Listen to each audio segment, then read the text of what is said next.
मेरी तरफ से सबको नमस्कार, गुड मॉर्निंग और सत श्री अकाल।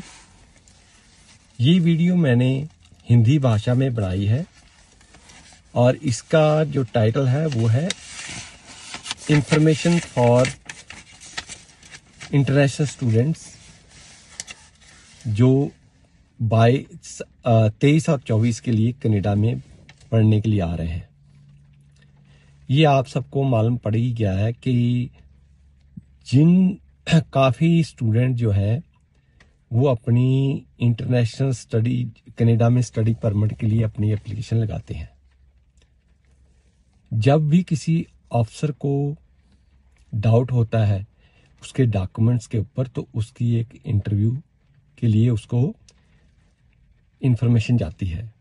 फर्स्ट ऑफ ऑल तो मैं आपको बताता हूँ कि कनाडा में काम फास्ट होने के लिए, इमिग्रेशन का काम फास्ट करने के लिए काफ़ी सिस्टम डिजिटलाइज्ड हो चुका है।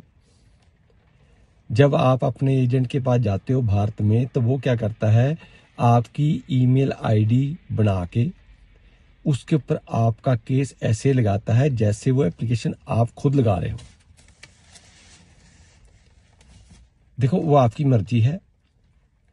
तो क्या होता है कि जब भी आपको जाता है तो आपकी जो आईडी बनाई हुई है उसके ऊपर इंफॉर्मेशन जाती है, जिसके लिए लगभग हाल की घड़ी 3 वीक का टाइम दिया जाता है। आपको जिस ईमेल आईडी से आप कम्युनिकेट कर रहे हो कनाडा की सरकार के इमिग्रेशन डिपार्टमेंट के साथ, फ्यूचर में आपको टोटली इंफॉर्मेशन उस आईडी के ऊपर जानी है। और आप अपना स्पैम फोल्डर भी चेक करते रहो, ऐसा ना हो कि वो इंफॉर्मेशन आपके पास गई हो और आपको इन टाइम उसको अटेंड ना कर पाए। तो मैं आपको ये जो वीडियो है मैंने अपने पर्सनल सर्वे के आधार पे बनाई है। तो मैं कुछ आपको चीज़ें, वो प्रॉब्लम बताने जा रहा हूँ जो आपको as a international student Canada में सामना करनी पड़ सकती हैं और आपको मुसीबत हो सकती है। इन बातों का आप ध्यान रखो। यदि आपका कोई कंसर्न है तो आप उसका रिमीडियल मेजर अभी से ले लो, नहीं तो बाद में आपको प्रॉब्लम होगी। देखो, इस साल सरकार ने नवंबर के महीने में बहुत सारे कानून जो इमिग्रेशन के वो चेंज होने जा रहे हैं। पहले क्या होता था कि जब आप अपनी फाइल लगाते थे तो फर्स्ट कम फर्स्ट सर्व और हर एक की फाइल उठानी पड़ती थी। अभी फ्यूचर में ऐसा नहीं होने जा रहा है। जिन लोगों की या जिन कैटेगरी के बच्चों की कनाडा को ज़रूरत है उनकी फाइल ही उठाई जाएगी, बाकी की फाइल छोड़ दी जाएगी। सो आप ये इन्फॉर्मेशन, नहीं तो वीडियो बहुत लंबी हो जाएगी, ये इन्फॉर्मेशन आप कनाडा के ऑफिशियल वेबसाइट cic.gc.ca से ले सकते हो, वहाँ पे अवेलेबल है। यदि 22 और 23 और 24 को ध्यान में रखा जाए तो जो इंटरनेशनल स्टूडेंट कनाडा में पढ़ने के लिए आ रहे हैं, देखो कनाडा में पढ़ने के लिए कोई भी आ सकता है, पर हर पेरेंट्स की और हर बच्चे की कोशिश होती है कि वो कनाडा से वापस नहीं जाना चाहता। यदि आप कनाडा में पक्के रहना चाहते की आशा से आ रहे हो तो आपको साइंस, मेडिकल, टेक्निकल, जिसको कनाडा में ट्रेड्स कहा जाता है, या कंस्ट्रक्शन ट्रेड के साथ कंसर्निंग कोर्स लेकर आओ। मैं सीधी बात बताता हूँ, मुझे कनाडा रहते हुए बहुत देर होगी। यहाँ पे कोई अफसर नहीं होता है, कोई चेयर पे नहीं बैठता है। इनको लेबर टाइप का आदमी चाहिए, चाहे लड़के हों चाहे लड़की हों। यदि आप प्रिपेयर्ड हो कि मुझे कनाडा में रहना है तो आपको लेबर टाइप जॉब करनी पड़ेगी। ये डेफिनेटली है। यहाँ काम मशीन से होता है, हाथों से बहुत कम होता है। आपका दिमाग और आपकी उंगल का ट्रिगर से सारा काम होता है। सो यदि आप यहाँ पे आकर पक्के तौर पे रहना चाहते हो तो कनाडा जॉब बैंक के ऊपर जाओ, उसके ऊपर सर्च करो कि किस कैटेगरी के लोगों की यहाँ पे डिमांड है और उससे कंसर्निंग कोर्स जो आपकी पिछली पढ़ाई से संबंध रखता हो वो कोर्स लेकर आप कनाडा में आओ। कनाडा में आप पक्के भी होंगे, तनख्वाह भी 3 गुना मिलेगी, सरकारी नौकरी भी मिलेगी, बड़ा घर भी रहने को मिलेगा और अच्छी जगह आपकी शादी भी हो जाएगी, आपकी सभी समस्याओं का हल हो जाएगा। दूसरा क्या है कि कनाडा के जो 2 सूबे हैं, देखो हम लोग हिंदी में सूबा कह देते हैं, आप भारत में स्टेट्स कह देते हैं, हम इंग्लिश में यहाँ प्रोविंसेस कह देते हैं। कनाडा की 10 प्रोविंसेस हैं, पर यहाँ भारत का और कनाडा का क्या फर्क है? कनाडा की 10 प्रोविंसेस इंडिपेंडेंट है, आजाद है, उनके सब वो अपने अपने कानून की पालना करते हैं, क्योंकि कोई एग्रीकल्चर बेस्ड स्टेट है, कोई टूरिस्ट बेस्ड है। इस सब की अलग अलग टाइप की रिक्वायरमेंट होती है और अलग अलग टाइप के उनको लेबर टाइप आदमी चाहिए। प्रॉब्लम क्या हो रही है कि ओंटारियो और जो ब्रिटिश कोलंबिया का सूबा है, यहाँ पे मकानों की बहुत ज़्यादा कीमत हो चुकी है, महंगाई बहुत ज़्यादा है। कमरे में रहने के लिए $800 का कमरा, जो लगभग 50,000 रुपये भारत का 1 महीने का होता है, उसके अंदर 2-2 लड़कों को या 2-2 लड़कियों को रहना पड़ता है।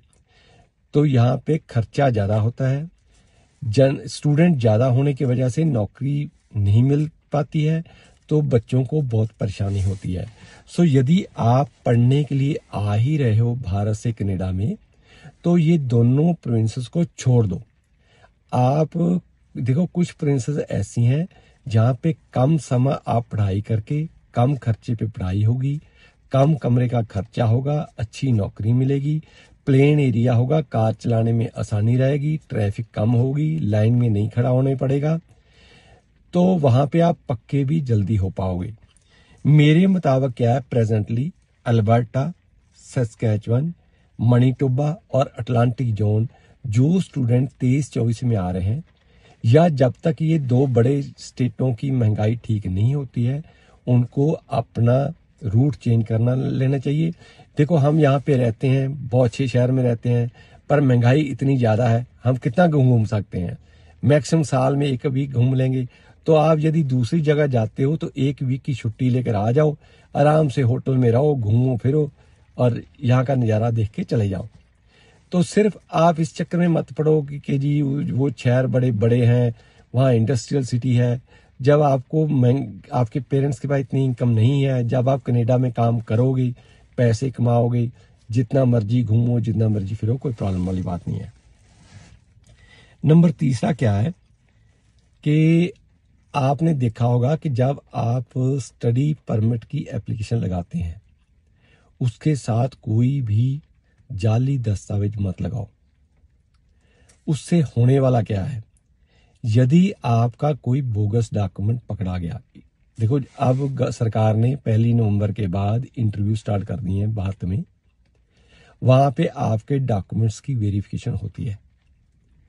क्योंकि क्या होता है कि जैसे आप कंप्यूटर जानते हो कि जब हम डिजिटल फॉर्मेट के ऊपर जाते हैं तो वहां पे ओरिजिनल डॉक्यूमेंट तो जाते नहीं है। तो एक जगह तो ऐसी होनी चाहिए जहां आपके ओरिजिनल डॉक्यूमेंट चेक किए जाएं। तो वहां पे जब आपकी पर्सनल इंटरव्यू होती है तो वहां पर ओरिजिनल डॉक्यूमेंट होते हैं और जो वहां पे कंसर्न पर्सन होते हैं वो उनको चेक करने की कोशिश करते हैं। जैसे आइलेट्स का रिजल्ट है तो उनके वेबसाइट से वो डाउनलोड कर सकते हैं, आपकी फोटोग्राफ देख सकते हैं, जो फोटोग्राफ जिस कैंडिडेट ने एग्जाम दिया था वो देख सकते हैं, आपका ओरिजिनल सर्टिफिकेट देखा जा सकता है। जब किसी यूनिवर्सिटी का है तो मैं हैरान हूं कि पीछे से जब एक आदमी स्टूडेंट ने क्या चेक किया तो जिस यूनिवर्सिटी का उसके पास सर्टिफिकेट था वो यूबीसी से अप्रूव्ड ही नहीं थी भारत में, तो उसको 5 साल का लड़के को बैन लग गया। तो क्या होता है कि आपको कोई भी दस्तावेज ऐसा नहीं लगाना चाहिए।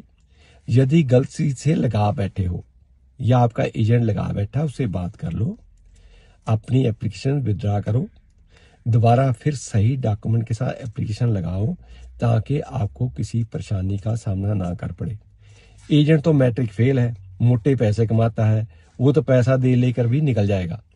आपका क्या होने वाला है, 420 का केस पुलिस के अंदर, थाने में, जेल के अंदर होंगे, 5 साल का बैन लगेगा।